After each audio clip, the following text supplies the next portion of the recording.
All right, welcome back. Well, today the D.C. Council is set to vote on whether or not the binding arbitration about D.C. police officer salaries will stand. Rank and file officers are making a case for back pay, and they want a higher starting salary. Now, under the arbitration agreement, a first-year officer salary is tied to neighboring jurisdictions, but many officers say that doesn't make sense.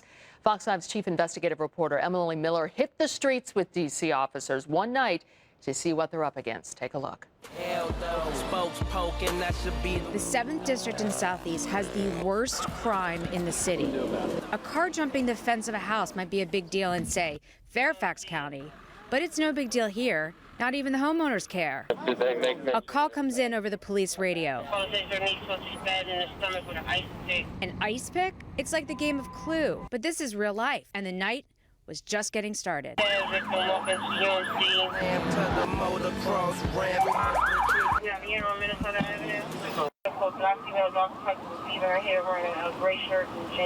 Washington Highlands section of the 7th District was just ranked as the 22nd most dangerous neighborhood in the entire country. The union shop steward for the police in 7D has been in this tough district for 10 years. You could not compare us to places like Montgomery County or even PG County. They have some problems like we do, but the work that we do is unique. We protect the president, the vice president, dignitaries. I mean, every demonstration that just about happens here, we the ones that take care of it. City Council Chairman Phil Mendelson told me through his spokesperson today that he supports current law, which requires the rank and file police starting salary come from an average of the region. But that doesn't apply to Police Chief Lanier. When she negotiated her own $250,000 a year salary in 2010, she said it has to be higher because of the unique challenges in the nation's capital and also comparable to other big city police chiefs. This union spokesman told me the force doesn't feel like city leaders have their backs. In my 25 plus years, this is the worst I've seen them around. I mean, people are disgruntled. Don't get me wrong. We're still going to go out here and we're going to do what we get paid to do. We're still going to serve and protect. I talked to about 30 cops on Friday night. None would go on camera for fear of retaliation by their higher-ups. This veteran would only speak on the condition of anonymity. I truly believe it's big city cops. Howard County Police don't run nearly the amount of calls that we do in a day. I could see 3 people die in a night in the District of Columbia, and I have. Some of these cities, Alexandria might have 1 or 2 or 3 a year. We're seeing a vast more volume of calls than most surrounding jurisdictions. We need to be compared to Baltimore City. They're active and busy like we are. Actually, when you factor in cost of living, a Baltimore City cop's salary is ranked 8th in the nation. But a first-year D.C. cop comes in 31st. Cops told us to go to the 3rd District after 10 p.m. to see where the crime wave shifts on weekends, when people come to party on U Street, DuPont Circle, and Adams Morgan. This 25-year-old lives in Southeast. He was in Adams Morgan with friends. It's really no stopping it. Like, regardless how many police is out here, people still gonna come out. And as much as people come out, it's gonna be altercation because people don't like each other out here. Yeah. It's just full of hate. It's after 2 a.m. in Adams Morgan. The bars are still open until 3. There are at least 20 cops in just these 2 blocks of 18th Street to keep control of the masses of people that have poured in from Maryland, Virginia, D.C. to hit this place. There's another 10 cops up the street on U Street, and there's just one crime after another, arrest after arrest. This is just a typical Friday night in D.C.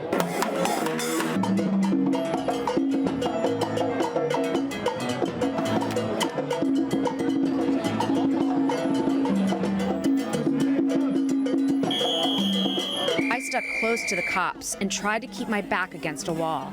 The police warned me to watch out for the guys with their hands in their pants. You guys gonna be moving your vehicle soon? They were the ones who would have the guns. At New York Diva nightclub, off in the center of trouble, the patrolling police get a call and start to run south on 18th Street. We run after them. They're shooing everyone away from what seems to be the most dangerous club in the area when 2 guys took off on foot and about 20 cops ran after them. We're still not sure if anybody's done anything wrong, and 15 minutes left until the club's closed. The owner of Pizza Mart in Adams Morgan said the hard work of the street police is the only reason he can stay in business. Past few years, without the police, we will not be here. Why not? It's so much little issue with the crime and some of the crowd that just coming from all different areas. And if the police will not control this, it will be bizarre. It'll be like a really bad situation.